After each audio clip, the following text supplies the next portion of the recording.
would just tap into that, then they could have it too. What she said.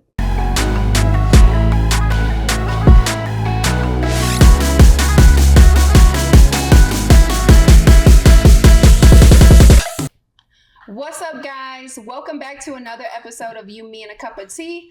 As always, we have some amazing tea brought to you by Herbal Health 360. We got a really dope guest in the house, Josh Waters. He's an R&B singer. Thank you so much for coming. Thank you for having me. Yes, you are doing your thing. You're here in Atlanta right now, and you have just been making a statement in this space. Thank you. Yeah, Thank so you. I really appreciate you giving me your time and coming to see us. Of course. Thank you for having me. I heard about the show before y'all hit me up. Yeah. So I'm humbled to be here today. Absolutely. So. Well, I'm glad that you came. Yeah. I want to talk about your music. Let's talk about it. Yeah, let's talk about your music.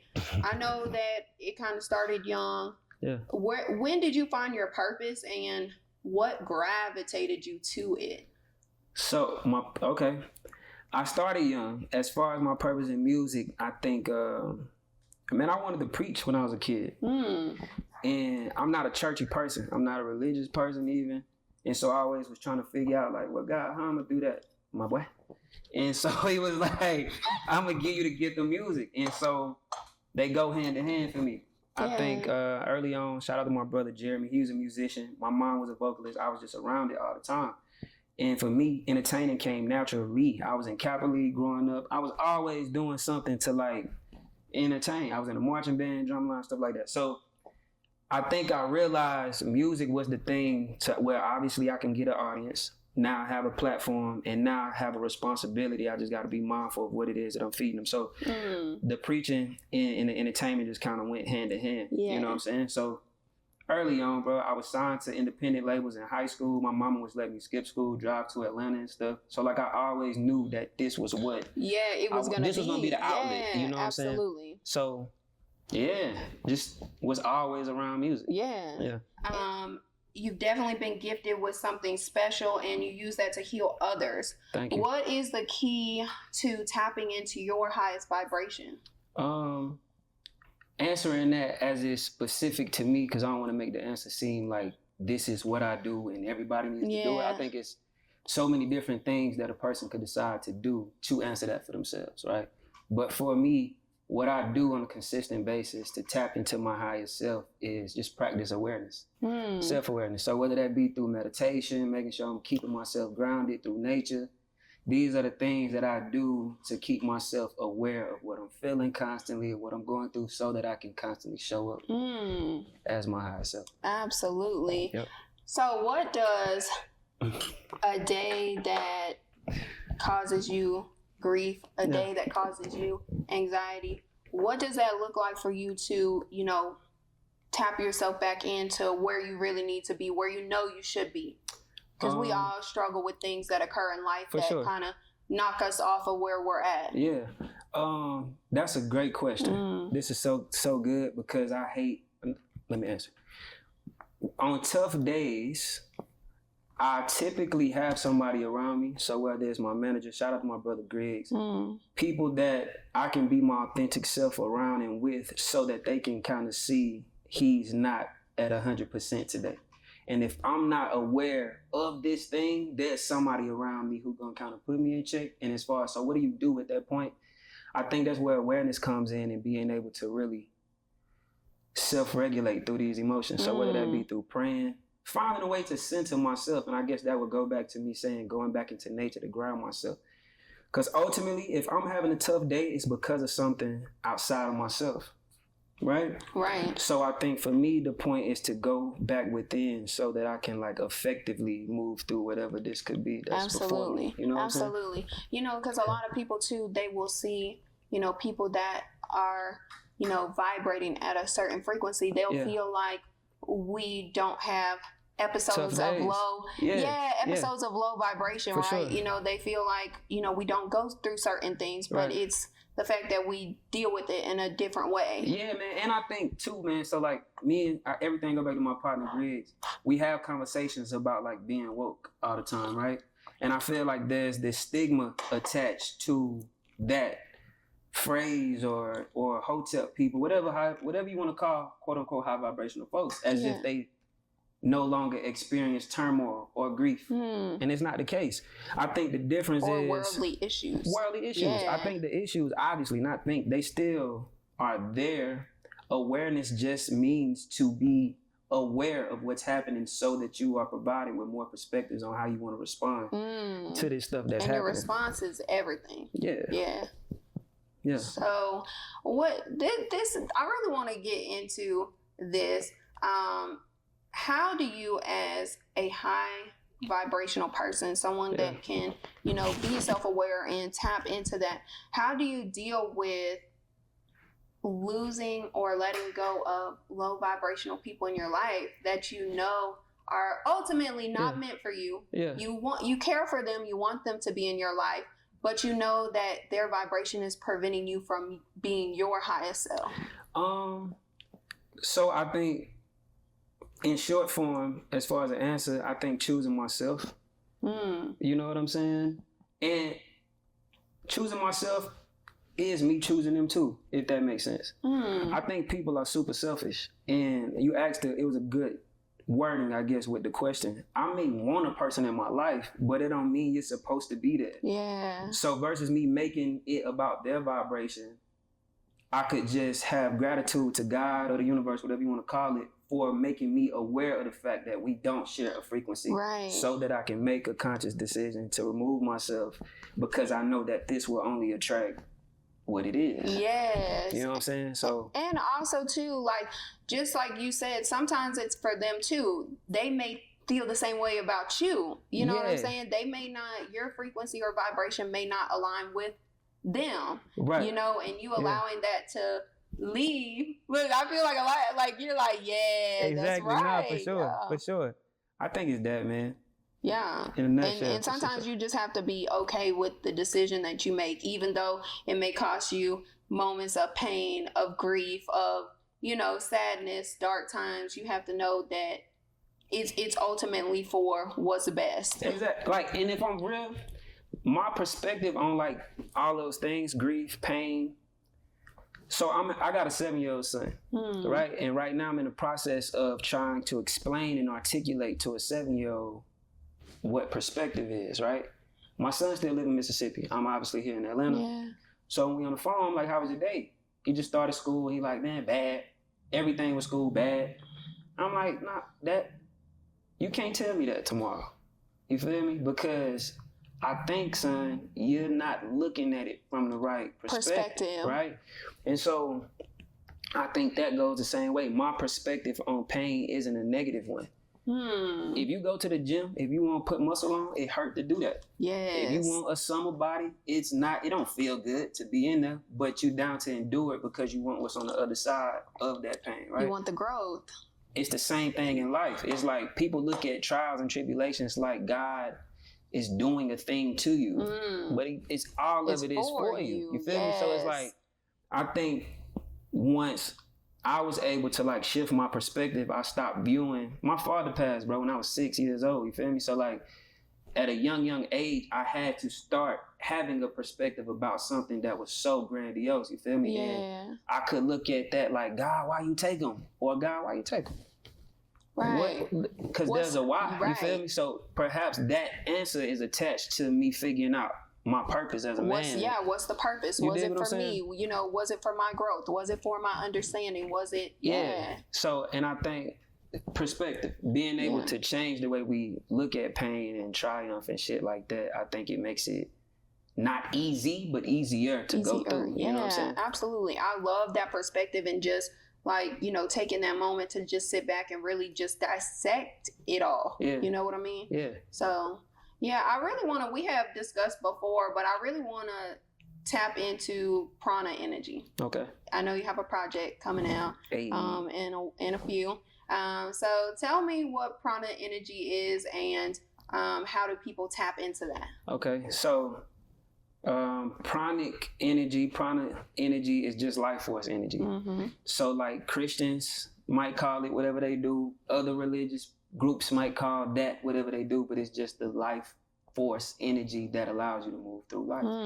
And so we talking about high vibrations or low vibrations, right? Yes. You can have good pranic energy or bad pranic energy. It literally is based upon how you're vibrating as a person. And so I think the answer to this goes back to just awareness and mindfulness. How can a person have quote unquote good pranic energy? I think just being aware of the fact that you are being an energetic being. So what type of energy, what type of aura do you want to exude? You know, when we out somewhere, right? We from Mississippi. Yeah. We know in every club when we hear set it off, 9 times out of 10, something is happening next, right? That feeling you get like, hey, we probably need to leave.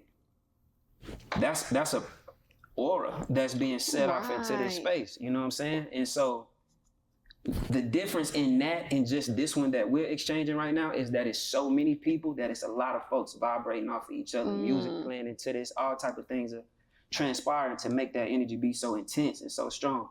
But it's that a pranic energy is being exuded from this space. And so I think just mindfulness, you know, is how you or become more aware of what type of pranic energy you exuding. And so for me, I'm just trying to be mad intentional, bro. Not perfect. I don't want to be, like you said, you asked me a really good question. Every day is not good. I'm not happy every day. I'm not, you know what I'm saying? Yeah. But I think being able to be mindful of how to regulate so that I can get myself to a space that at least that when I step outside, the energy that I'm exchanging with people and with strangers is at least something that they can digest to a point to where it don't like knock them off their rock. Yeah, get them off balance, you know, throw them off, ruin their day. Exactly. You know what I'm saying? That's the intention at least. Yeah, I don't have no control over that. Right, of how they take it. Exactly. It's just, you know what I'm saying? Just knowing that you're putting effort towards putting good energy into the world. Exactly. And when you put good energy out, you receive that. And I think that's part of that as well. For sure. Is that whatever you exude will come back to you. It's gonna come back, man. Yeah. So like to piggyback off of that, right? Or to drag this question, I'm like that friend or one of the friends that my friends will call for advice. And lately that's been super hard for me because I'm starting to realize that we are all literally manifesting whatever our realities are. So most of those conversations, I'm like, no, you gotta get a therapist because you're wasting my time. You're literally calling me to tell me about what you did yesterday, and I know you're gonna do it today. And the next day. And you can't see that the universe is giving you ample opportunities to do something different. So that you get a different outcome. Yes. We all stuck in loops that manifest the lives that we live on a daily basis. And so because of that realization, I'm placing an extreme amount of emphasis or just intention on what it is that I'm exuding. You allow, straight up, you allow what to I'm come allowing in. to come to Absolutely, my face. yeah. Because I want to manifest something different for myself. Absolutely, I agree. And you know, the things that you take in from other people can really manifest into your life, happen in your life. You know, you're listening to your people's problems. They end up becoming your problems. You notice the next day that you experienced that now, and you're looking around like, you know, this wasn't my reality, but now it is because I allowed that to come into my space. And right now I'm kind of just at the point where sometimes I just have to cut the phone calls off. You know what I'm saying? Have to just step back from that. And I've even like told my friends, like, I can only hear so much of the conversation. You know, I can only hear so much of the situation right now because it's affecting me. Exactly. And I can't bounce back from it because you can't save me. You know what I'm saying? You coming to me as the savior, you know, and so who am I gonna turn to? Right. Because you're the one, you're down bad. Yeah. And now we both down bad, you know? It don't mix well. Yeah. So it's a cycle of energy exchange. Yep. So yeah, 100%. It's definitely crazy how much this world is energy based. And I think that like our generation is really seeing that. For sure. And you know, working towards that and really trying to figure out how can we not manipulate it, but use it to our advantage. For sure. You know? For sure. So, yeah, it's wild. Nah, it's interesting, man. So, like, not to get... We in the age of Aquarius, right? So, that's like, me. What's happening is a lot of information is just coming out. We all got access to truths. We are like that generation that can like say, no, I don't agree with that. Yeah. And then do research on our own. I think our parents was the ones, and then their parents, of course, and then their parents for sure didn't have a say. They just had to take whatever somebody was telling them as what that was. They wasn't able to like combat that, counter that. We in a space where it's like everybody got a computer and they phone. So it's like truths are coming out. People are able to attach themselves to what new things they deem as truth. And so I think we just experiencing a lot of energies because people aren't on this like hamster wheel of going with what they've been told they should believe. Yeah, I definitely feel like our parents didn't get to think. You know what I'm saying? It was all laid out for them. They had no thoughts. They had just nothing higher than like us. Yeah. Even our parents now, if they heard us having this conversation, some of this would just go over their head. For sure. Because it's just so out of what they've ever thought about thinking. And that's what I really love about our generation now. For the ones that get it, we get it. Yeah.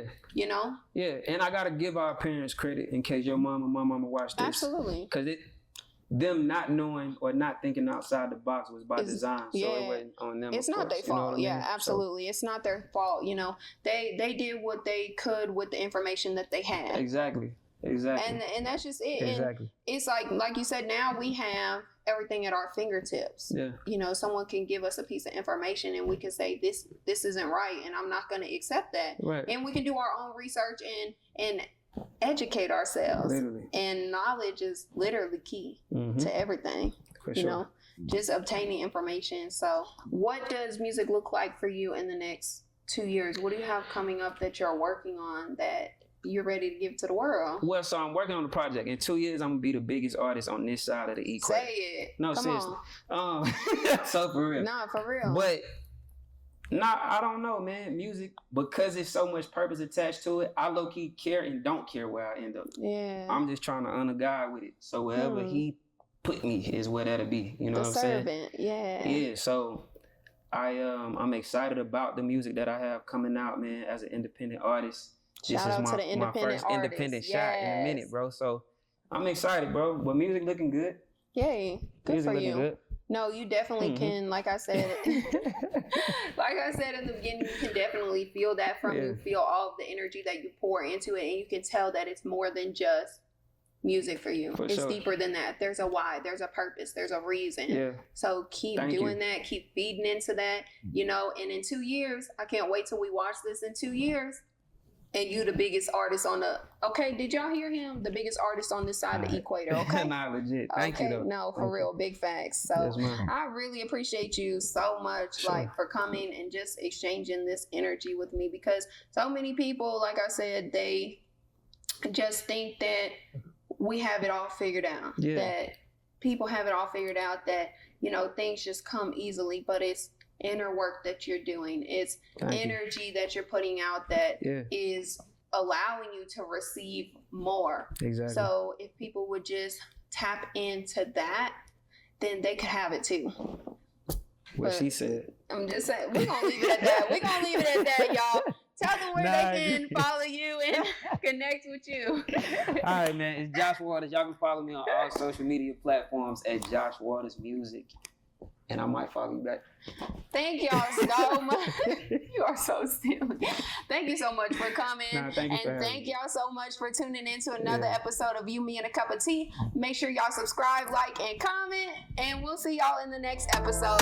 And make sure y'all shop the tea. Bye.